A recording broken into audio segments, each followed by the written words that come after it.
Hey everyone, welcome back to Nani Dunya TV. Let's dive into today's topic. एक बार दो बहनें सारा और मरियम अपने नाना के साथ बालियन गांव गई।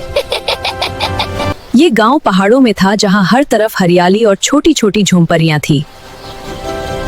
वाह, ये तो जादुई जगह है। यहाँ की बिल्लियाँ बहुत चालाक हैं।